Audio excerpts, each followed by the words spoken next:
Good morning, Bryant Hornets. I'm your host, Alexia Morales. And I'm Faith Hansen. And this is our third monthly show of the year.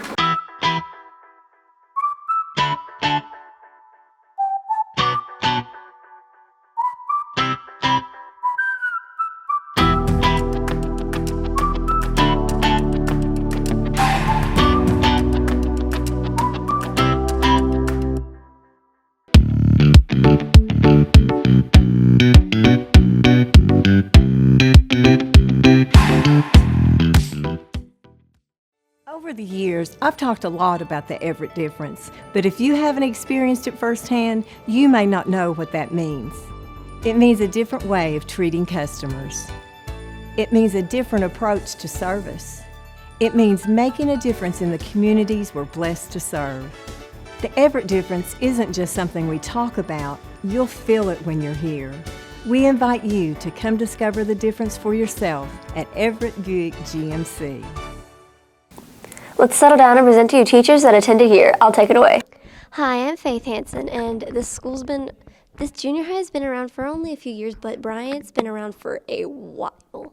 And I'm sure some of you know parents and teachers went here, so let's talk to two of our teachers that went to school in Bryant.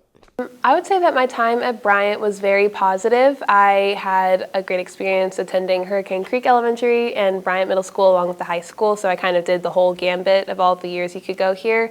And there was just so many wonderful teachers that were there, really good in instructing the students and enriching their minds whenever it came to the curriculum and material, but also really caring about building relationships with students. And then Bryant in general as a town is really nice. Like, we're very lucky to have the schools that we have, the facilities that we have, and that was just a really positive thing to have with being in such a big school district and having more opportunities in a lot of places.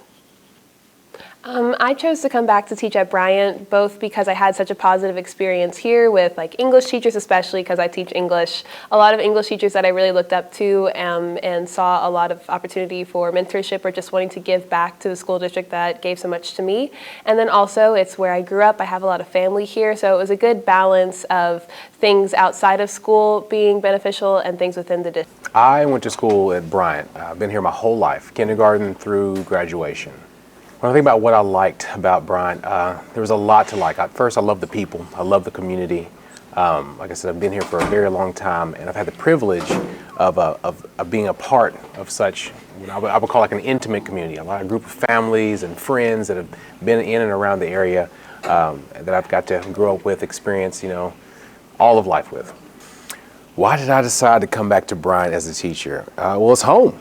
I feel like after I graduated, I went off and out into the world and decided that I had my own little slice of heaven right here and I should head on back home.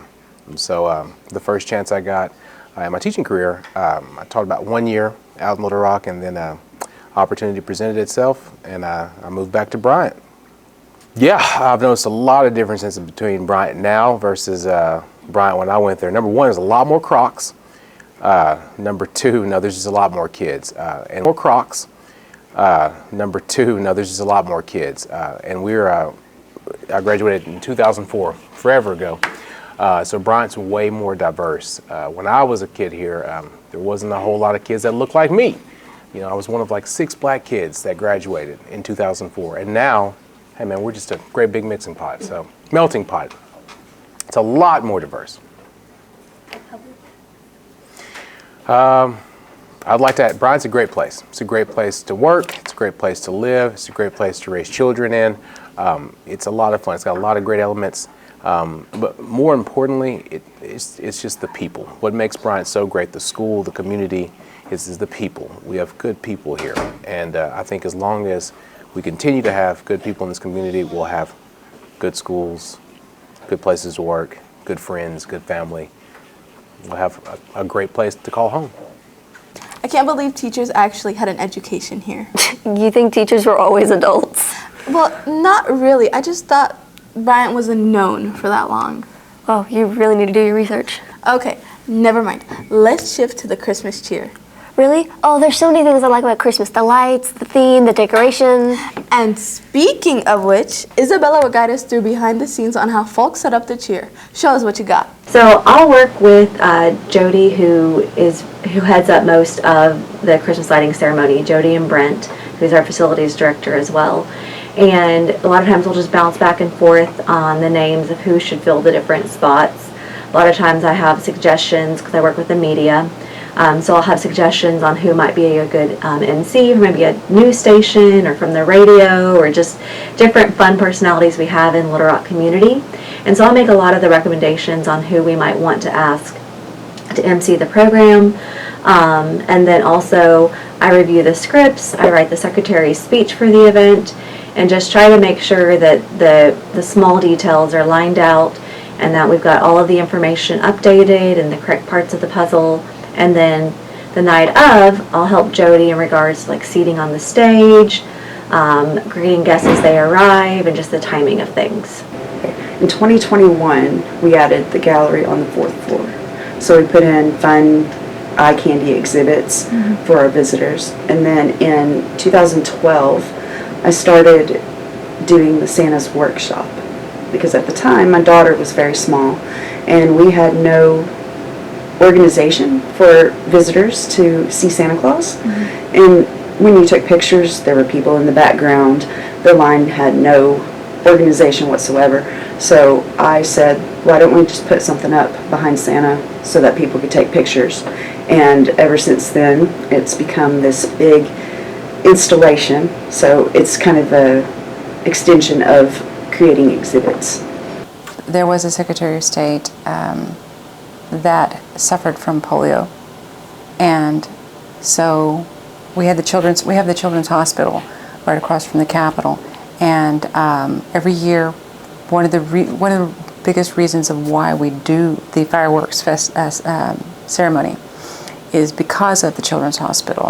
And he suffered from polio, so he had compassion for children that also suffered from polio and other illnesses that kept them from being able to celebrate the holidays with their families because of the fact that they were in hospitals and stuff like that. So he initiated that, and we've been doing it ever since as a way of kind of bringing a little bit of holiday cheer and festivities to those children that are in the hospital. It's a way for Arkansas to get together and get to know one another, for a way for us to transcend, differences and enjoy the holiday season together and just let go of all of the negativity that goes on in the world and just be able to, for just one moment, be Arkansans together. Haven't you ever decorated your house for Christmas? Nope. Not even once? Just the tree. That's pretty much it. Oh, poor you. I personally really like it. Lucky for you, so do others. Brayden will lead us on today's Word of the Street.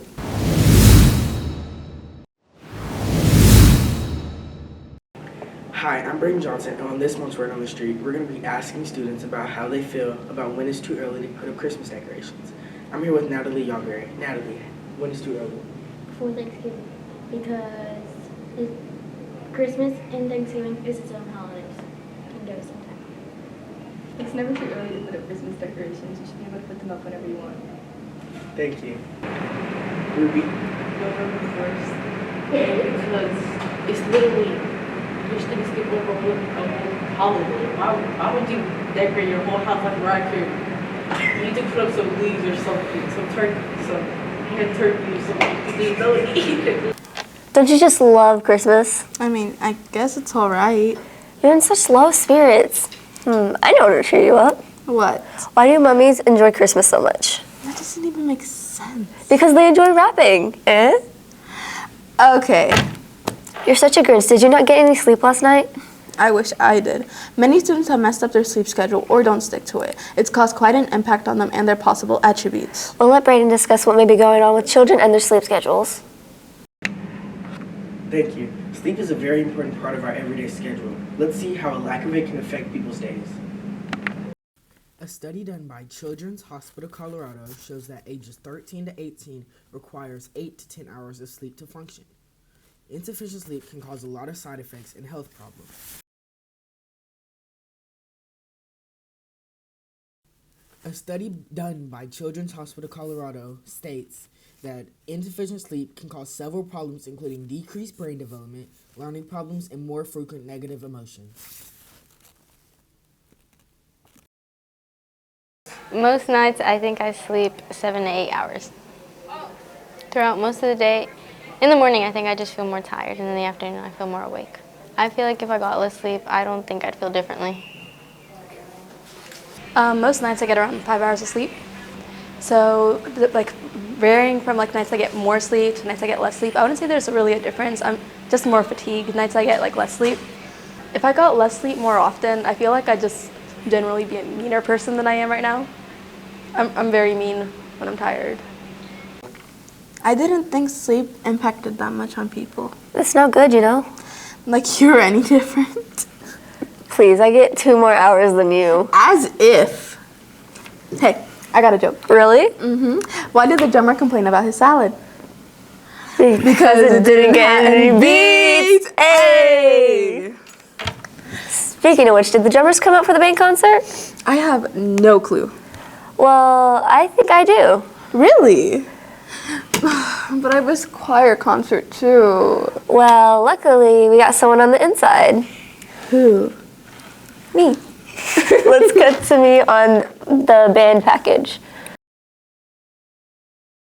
Hi, I'm Faith Hansen. We just recently had the band concert on Tuesday, December the 10th. But not a lot of people got to go. So let's have a little quick recap. My name is Mrs. Chipman. Band concerts are my favorite. My personal favorite is just seeing all the students hit the stage for the first time, and of course making the music, that's right up there with it, but them just getting to experience a professional stage performance, which all musicians deserve to hear it in their personal element. So that's my favorite part. My role has several different layers to it. All the sounds we're hearing right now are kids preparing for All Region, but at the concert, my role has lots of different roles.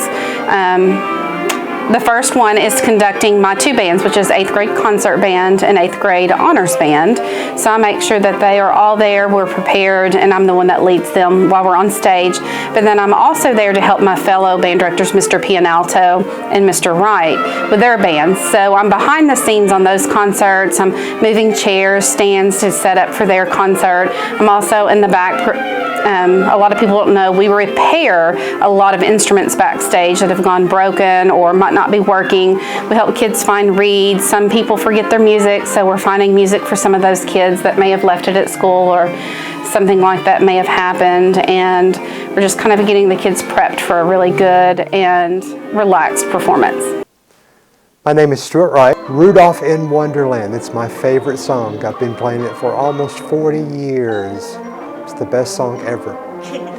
And we even had Rudolph show up and make a guest appearance last night. My main role last night was many things. I was kind of like the MC. Since we had 5 bands last night, it's a very long evening. So I have a script and I introduce all the songs and all the directors and do all of that. That was my main job last night. Everything seems so exciting. I suppose. And it's going to be Christmas soon. Yeah. I can't wait. A Merry Christmas to one and all. We hope you enjoy your break. It's a great day to be a Hornet.